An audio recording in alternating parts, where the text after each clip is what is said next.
Assalamualaikum warahmatullahi taala wabarakatuh. Assalamualaikum warahmatullahi taala wabarakatuh.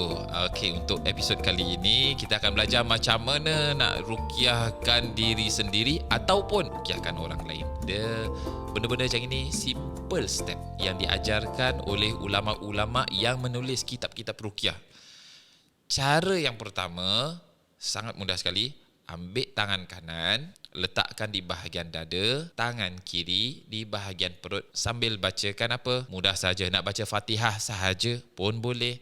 Ataupun nak tambah Fatihah, ayat kursi, 3 kul, ataupun boleh tambahkan dengan ayat-ayat yang lain. Contohnya saya nak tambah dengan bacaan 2 ayat terakhir daripada surah Al-Baqarah, boleh. Nak tambah dengan Bismillahilladzi la yadurru, boleh. A'udzu bikalimatillahi tammati min syarri ma khalaq, boleh. Apa-apa sahaja, tak ada masalah. Itu boleh ruqyahkan sambil baca tu. Kalau ada rasa tiba-tiba rasa pening, tiba-tiba rasa seperti nak muntah, ataupun tiba-tiba bila pegang tu sambil baca badan terasa panas, biarkan saja, teruskan. Kalau rasa nak muntah, boleh ditarikkan ke atas sampai ke bahagian mulut.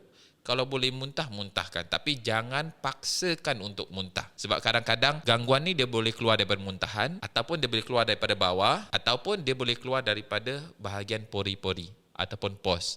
Jadi tak payah risau, boleh buat cara seperti tadi. Itu kalau untuk diri sendiri. Kalau untuk orang lain, boleh pegang di bahagian perut, boleh, ataupun di bahagian mana yang sakit, kemudian dibacakan ayat-ayat yang saya sebutkan tadi. InsyaAllah, semoga Allah Subhanahu Wa Taala berikan kesembuhan bagi siapa sahaja yang ada gangguan. Wallahu taala alam.